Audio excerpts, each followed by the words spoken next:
Let's do an experiment. I have a small rock in my hand. What's going to happen when I drop it? You guessed it. The rock fell down through the air because gravity pulled it down and the rock was much denser.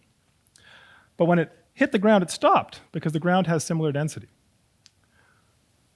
What do you think would happen if we could pack the mass of Mount Everest into the size of that rock and drop it? My guess is that the rock would be so dense that it could fall through the floor and through the earth, just like the rock did through the air. Sounds like a fun experiment, but impossible though. For one thing, how could we lift a rock so heavy? And this kind of material doesn't exist on Earth. But I'd like to share with you today that exotic material like this exists in space, and it's deeply connected to all our origins. How does the cosmos produce this exotic material? Stars are born in clouds of hydrogen and helium gas from the Big Bang, with sprinklings of other chemical elements.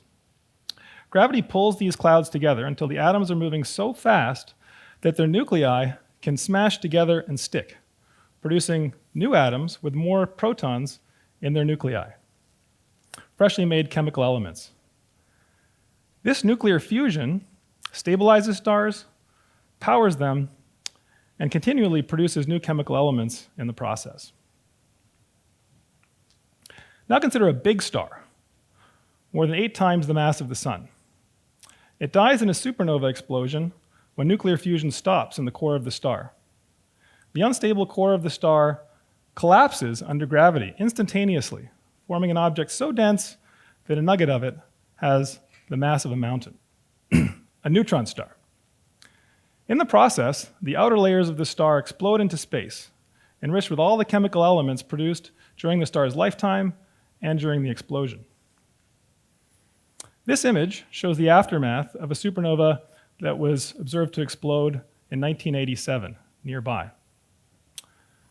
In orange is the material ejected into space, and the small purple dot in the middle is gas illuminated by a neutron star. Neutron stars are composed of the densest material in the universe. The mass of a few stars packed into the size of a city. And they have many other extreme properties. They have magnetic fields that can exceed 1 billion times that of a fridge magnet. And they can rotate as fast as a kitchen blender. A rotating star with a magnetic field beams intense jets of radiation into space. Every time it rotates, up to 1,000 times per second, the jets can beam toward us, just like a lighthouse. The consistency of the flashes we receive is as good as the best clocks on Earth. When astronomers first discovered neutron stars, they did so by observing these flashes, although it wasn't immediately clear to them what they were looking at. Only half-jokingly, they referred to their observation as LGM, for little green men, as it wasn't clear how anything other than an intelligent civilization could produce a clock so precise. But it didn't take long for them to realize that what they're observing was consistent with predictions for neutron stars. Sometimes 2 big stars are born together from the same cloud. At some point, each one undergoes a supernova explosion, producing 2 neutron stars that can go into orbit around each other due to gravity. By observing the flashing of 2 neutron stars orbiting each other, it was determined in 2003 that they were spiraling in toward each other.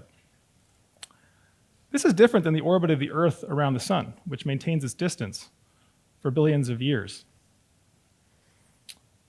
The spiraling neutron stars can be explained perfectly by the famous theory of general relativity. The theory says that all massive objects bend the fabric of space and time around them, changing the sizes of objects and the rates at which clocks tick. These effects are most noticeable in the vicinity of dense objects like neutron stars. For 2 neutron stars orbiting around each other, the theory predicts that they should send out waves into space that bend space and time as they pass by. These gravitational waves carry away orbital energy, enabling the neutron stars to spiral in toward each other. The waves get more intense and more frequent as the neutron stars get closer and closer to each other culminating in a huge burst of waves the moment the neutron stars merge together. Remarkably, in 2017, scientists observed the passing of gravitational waves from a neutron star merger. How did they do this? They built large rulers and monitored their lengths to a precision much better than the size of an atom using lasers. When they detected momentary blips in the lengths of these rulers from a gravitational wave from neutron stars merging, they immediately alerted astronomers. The astronomers pointed, when they stopped what they were doing, they pointed the best telescopes in the world at the event to see the light from the event. The light revealed the signatures of the production of the heaviest chemical elements. The production of neutron stars in supernovae and the destruction of neutron stars in neutron star mergers produce and distribute most of the chemical elements on the periodic table. Together with abundant hydrogen and helium gas, these are the ingredients for the formation of new stars and planets like Earth. Supernovae distribute many of the lighter chemical elements shown in purple in this periodic table figure. These include elements important for life, like oxygen that we breathe and in the water that we drink, phosphorus in our DNA, and iron in our blood. Neutron star mergers produce many of the heavier chemical elements shown in blue. These include elements important for modern technology, like the rare earth elements in our cell phones. The chemical elements produced in these extreme events involving neutron stars, along with abundant hydrogen and helium gas, formed the cloud that 4.5 billion years ago made our sun and our Earth, enabling the evolution of life, humanity, and our technological civilization. So can we close the book on our origins? Not quite. These extreme events involving neutron stars produce the chemical elements through extreme pathways of short-lived radioactive isotopes of the elements, many of which we haven't even been able to make on Earth yet. Just like a chemical element is defined by the number of protons in the nucleus, an isotope is a version of a chemical element with a particular number of neutrons. Most chemical elements have a few familiar stable isotopes that we encounter here on Earth, but there also exist many other rare isotopes that are unstable and radioactively decay. The more extreme the number of neutrons in the nucleus, the faster it decays to another isotope or chemical element.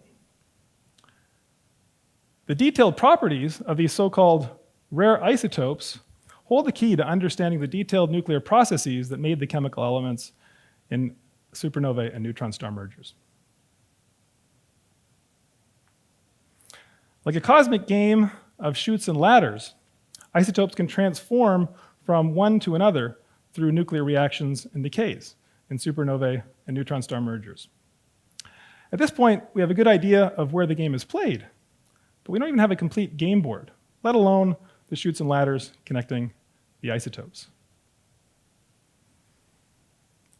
Since 2022, the Facility for Rare Isotope Beams, FRIB, at Michigan State University has been operating as a U.S. Department of Energy Office of Science user facility to produce rare isotopes.